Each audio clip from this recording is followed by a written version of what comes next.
delighted to say, as you take your seats, that we are joined for a short presentation by Lucy Jaffe, the Director of Why Me. Thank you, Danny. Good afternoon, everyone. So I'm Lucy Jaffe. I'm the director of a leading restorative justice organisation in the United Kingdom.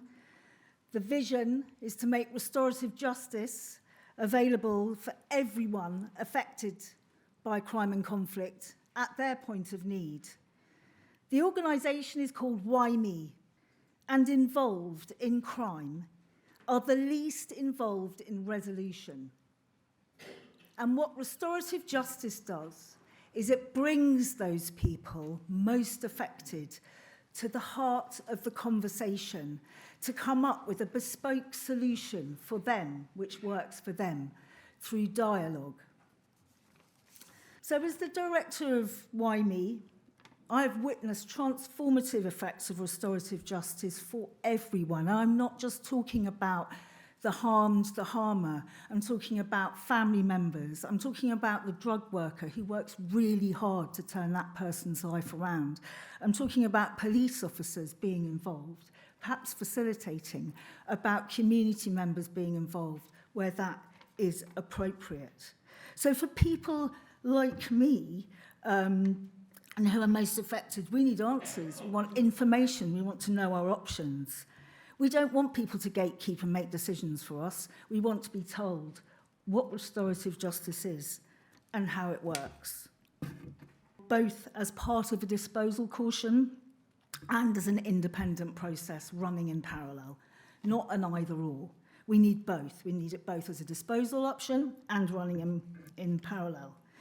My other point, and that has been a theme today, is in order to make restorative justice and, in fact, out-of-court disposals equitable, there has to be sensitivity and provision to meet different needs, to recognise different strengths, to provide services in languages other than English, to be aware of coercive control and where that's exercised. So successful application of RJ, where I've seen it happen, is where police officers are aware of it and how it works. And we've heard some fantastic examples today from in your local area. Assume that restorative justice is applicable in all cases and work backwards from there. Check your community remedy document and ensure it is up to date. A recent Why Me survey found that most dated from 2015. That's 7 and coming up for 8 years.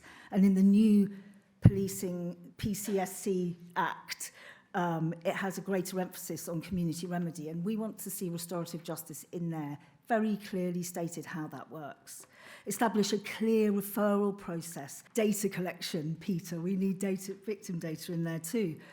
And one of the problems is we have a split between collecting data around offenders and victims, and restorative justice falls between the two. So let's collect data about victims and victim satisfaction. My personal insight into the experience of being attacked reinforced my commitment to work alongside people who experience crime and conflict to make sure that everyone has information about restorative justice and access to it.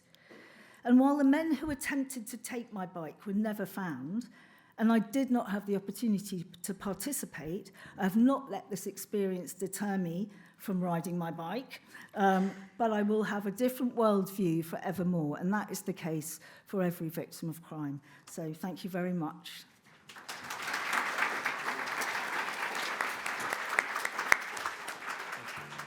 Thank you very much, Lucy.